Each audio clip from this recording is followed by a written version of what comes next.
ज्ञान का बीज पड़ गया तो उसके बाद भी अज्ञान वापस आ सकता है क्या? हाँ, आ सकता है।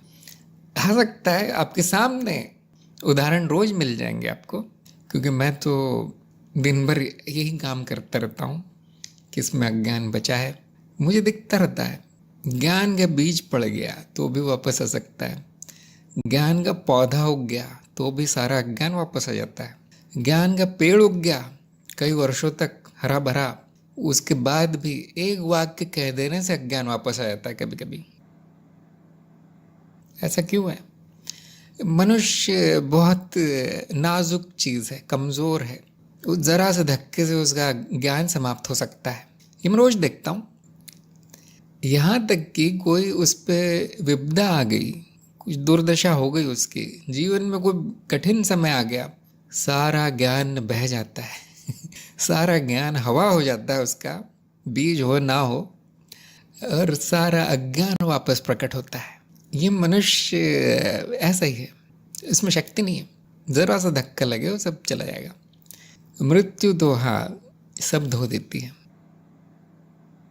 क्या ये सब में होगा? नहीं, कुछ जो ज्ञान मार्ग के लिए विशेष रूप से बने हैं, जिनका प्रारब्ध ही ज्ञान है, जो जन्म ही इसीलिए लिया है, उनका कुछ भी हो जाए, जीवन में कोई भी घटना हो जाए, उनका ज्ञान जाता नहीं है। वो भूल ज़रूर जाते हैं कभी कभी, समाप्त नहीं होता, अज्ञान नहीं आ जाता उनमें।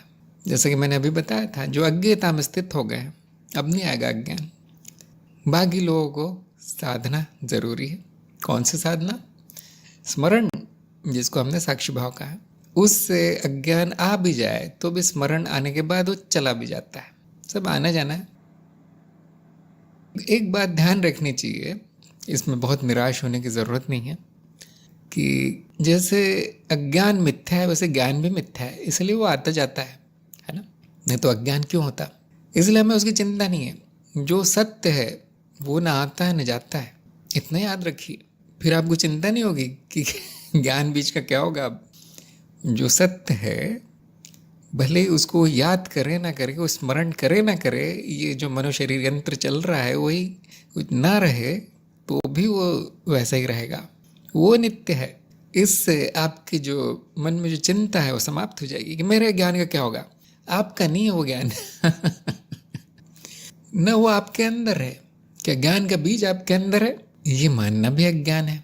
न ज्ञान मेरा न ज्ञान मेरा, तो कुछ भी हो जाए मैं वो ही रहता हूँ, मैं कहीं नहीं जाता। उससे आपको शांति मिलेगी। अगर आप ज्ञान की चिंता में पड़ गए तो शांति चली जाती है। ज्ञान तो होता नहीं है, फिर क्या होगा आपका? कैसे रहेगा वो? अज्ञान आ जाता है, कोई बात नहीं, वो भी नहीं रहता, वो भी नहीं रहता, कुछ भी स्थायी नहीं है। और अच्छी बात क्या है, खुशखबरी, जो स्थायी है वो मैं हूँ, वो नहीं जाएगा कभी। और फिर ये जो साधक जोड़ तोड़ कर रहा है कुछ, पूरी तरह बेकार है।